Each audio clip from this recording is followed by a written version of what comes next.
Hello, good morning student. Today in this lecture we discuss 11th class business study. In this topic we will discuss source of business finance. Yesterday we were discuss classification or source of funds. Yesterday we completed period basis. So today here discuss ownership basis. Ownership basis capitals या funds are classified into two categories. One is owner's fund, next is borrowed funds. Owner funds are those funds which are owned by the owner of the business. यानी जो भी amount है या जो fund है, finance है, business के owner द्वारा इन्वेस्ट किया जाता है तो उसको क्या बोलते हैं बेटा? ओनर्स फंड बोलते हैं. ओके, इसमें जो फीचर्स दे रखे हैं बेटा, जो ओनर्स फंड होता है वो क्या होता है बेटा? परमानेंट सोर्स ऑफ फाइनेंस, यानी उसको जब तक कंपनी या बिजनेस ऑर्गेनाइजेशन है वो रन करता रहेगा तब तक बिजनेस के अंदर वो फाइनेंस लगा रहता है. ओके, नेक्स्ट है बेटा बोरोड फंड्स. और इसका ओनर्स फंड की जो सेकंड फीचर्स हैं, owner funds give authority to control of the organisation, यानी बिजनेस को कंट्रोल करने का राइट भी किसका होता है बेटा? वो होता है ओनर्स फंड का. नेक्स्ट है बेटा borrowed fund. Raised through the loans और borrowing are known as a borrowed funds, यानी जो कहीं बाहर से बोरो किया गया है, लोन के रूप में किया गया, तो उसको क्या बोलेंगे बेटा? Borrowed funds. ठीक है, ये स्पेसिफिक टाइम के लिए होता है. एक लीगल ओब्लिगेशन होती है टू पे इंटरेस्ट. इन पे इंटरेस्ट पे करना मस्ट भी होता है, चाहे बिजनेस के अंदर प्रॉफिट हो चाहे ना हो, लेकिन इनकी पेमेंट की जाती है. नेक्स्ट है बेटा on the basis of generation, यानी इकट्ठा करने के आधार पर. टू कैटेगरी में डिवाइड किया गया इसको भी, इंटरनल और external. Internal includes all those sources which are generated from the within the business. Business के अंदर से ही जब फाइनेंस को कलेक्ट किया जाएगा तो उसको क्या बोलते हैं बेटा? जैसे सरप्लस ऑफ रिटेन्ड अर्निंग वगैरह है हमारे पास में, तो इंटरनल हो गया है. और external sources are those sources which are outside an organisation, जो ऑर्गेनाइजेशन से बाहर के होते हैं. जैसे इश्यू ऑफ शेयर हो गया, ओके, या प्रेफरेंस शेयर हो गया है, लोन वगैरह हो गया, तो वो कौन से होते हैं बेटा? External sources of finance. Next है बेटा owners fund. Owners funds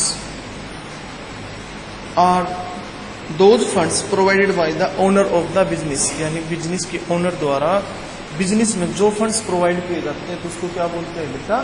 owner's fund बोलते हैं.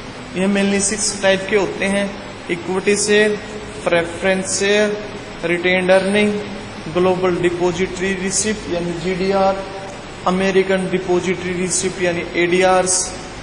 उसके बाद में बेटा इंडियन डिपॉजिटरी रिसिप्ट यानी IDRs. तो आज हम करेंगे बेटा इक्विटी शेयर्स. ये किसके अंदर आते हैं बेटा? ओनर फंड्स के अंदर आते हैं. Equity shares are those shares which are have voting rights and have a right to receive interest या फिर dividend and capital at the end of all, यानी सबसे लास्ट के में इनको डिविडेंड मिलता है और क्या मिलता है बेटा? इनको कैपिटल है. जब कंपनी है वाइंड और इक्की होती है यानी बंद होती है, तो उस टाइम में सबसे लास्ट में इनको तो डिविडेंड दिया जाता है और कंपनी के अंदर समापन के समय क्या होता है बेटा? कैपिटल दी जाएगी, तो सबसे लास्ट में इसकी पेमेंट होती है. और एक इसका बेनिफिट होता है बेटा, जो इक्विटी शेयर्स होल्डर होते हैं उनको वोटिंग का राइट होता है, वोट डालने का अधिकार होता है. अदर्स को किसी को वोट डालने का अधिकार नहीं होता है, इनके पास कंट्रोलिंग पावर होती है. ओके, इसके फीचर्स दे रखे हैं बेटा. इक्विटी